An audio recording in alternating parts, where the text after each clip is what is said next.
Next up from Mitchin Sirleaf, no city given. Subject is the forbidden door apparently doesn't check for other entrances or exits. K100 crew, what it do? This week's rumor mill hit a nice tenor with rumblings of talks between WWE and New Japan that may result in an exclusive talent exchange relationship. I'm not going to go fanboy and start talking about dream matches that will probably never happen. See Impact's current relationship with AEW. Looking at how things currently stand, not knowing who's spearheading these talks, if we look at the last couple of months since the Forbidden Door has been opened, the biggest star that has been brought in between both Impact and AEW has been Kenta. Beyond that, we've had Finjuice, El Phantasmo, Kojima, and Nagata. Not really anyone worth shaking a stick at, with all due respect to Kojima and Nagata. Tony Khan's promo reacting to these talks doesn't help the fact that he's spooked to hear this talk, especially when the source is supposed to be his boy Dave Meltzer. Any thoughts to the talent brought over is reflective of New Japan keeping their options open with WWE for the last few months? As always, thanks for the acknowledgement, Mitch. I think the exact same thing you think. Who have they really brought over that's really big? Nobody. And so I agree with everything you say here. I just think that who knows what New Japan's trying to do. It's hard to figure them out sometimes. We've tried to do business with them, and they're very old-fashioned in their thinking. But I just think that if WWE worked with New Japan, they wouldn't know who to bring in, and they'd probably it up. If anybody's going to use them right, it's the AEW crew because they work there. Most of them in New Japan. So, but he's right. Who have they brought over from New Japan? Really nobody. Nagata, That's about it. I got an outside-the-box take on this. Yeah. So, me, like yourself, are probably wondering, why on earth is WWE? Like, what was their motivation into looking into this deal? Okay, because let's be honest. There's not a... Go ahead. I was going to get to usurp AEW, I would think, right? No. Let me tell you what's going on here. So I'm just thinking, so it's like, Nick Khan's a very intelligent guy, so I'm trying to get in, okay, what's this guy seeing that I don't? Okay? Because number one, you're not really looking at this Asian market. Right. As and they've actually tried to tackle the Mexican market, the Latino market, but they're getting rid of guys like Andrade. Right. So it's like, when the Latino market obviously is the type of market they've done a bad job of it. They've done a bad job of it. So then I was thinking, okay, I wonder if, they're looking in this relationship because, WWE's problem has been, in house shows recently, they haven't done well in house shows at all, right? And I'm just wondering, and even though New Japan's attendance is down, I'm wondering if they're looking at that market, like in Japan, saying, hey, we could take our crew over there and integrate, work with the New Japan guys, and there's going to be fans there. Like, we're going to be in sold-out buildings and drawing big houses, okay? Because, that's a market that has a pretty consistent fan base in that, the fans haven't changed over the years, like the WWE, like wrestling fans in the States, where they're kind of more nerdier.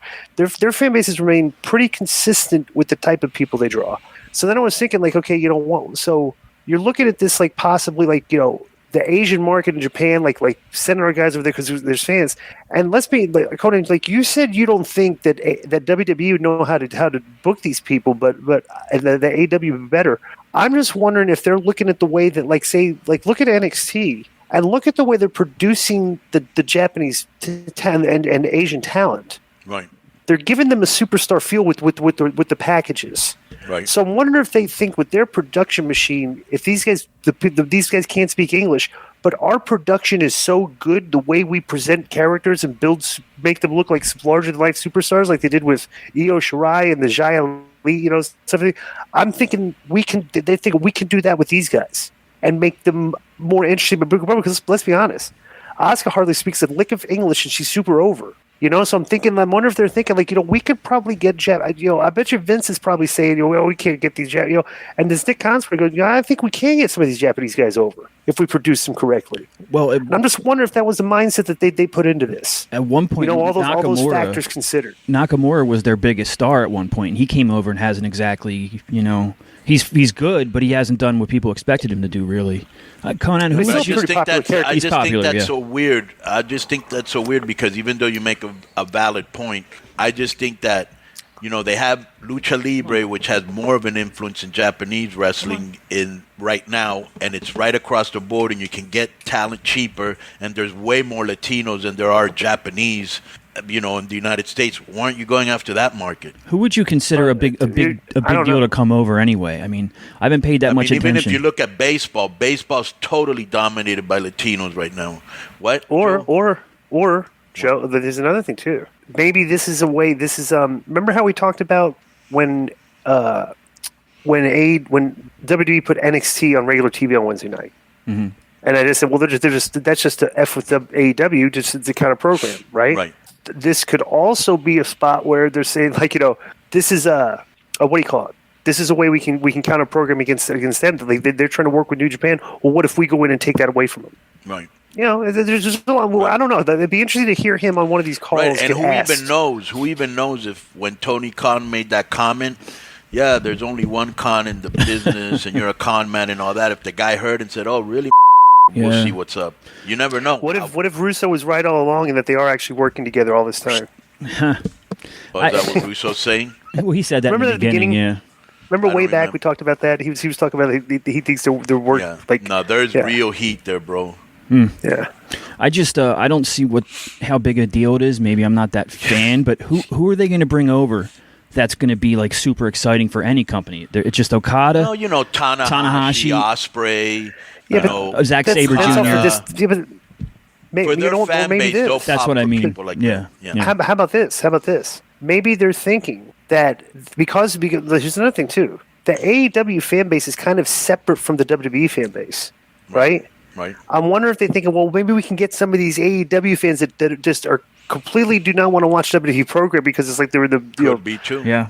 And they're like, well, we'll give them something to watch. Right. I don't know. Could be true. That's how these I are all also valid. think. Yeah. That's why I like to bring in a little bit of everything, so I can get fans that like hardcore, that like like that. Yeah. But it's not like you guys have had you and CMLL weren't counter programming against each other all the time too. So. Right. But that's a good point, Di. You put Okada on Raw, maybe you will draw some of those fans back over from AEW or indie fans or whoever. The next one. You know what? Di Malenko told me? He said that he'd been working at WWE for 19 years and he hated it. And that Johnny Ace was like, when he told him he was going to quit, Johnny Ace was like, why don't you think about it? He goes, I've been thinking about it for 19 years. I quit. That is great. Yeah.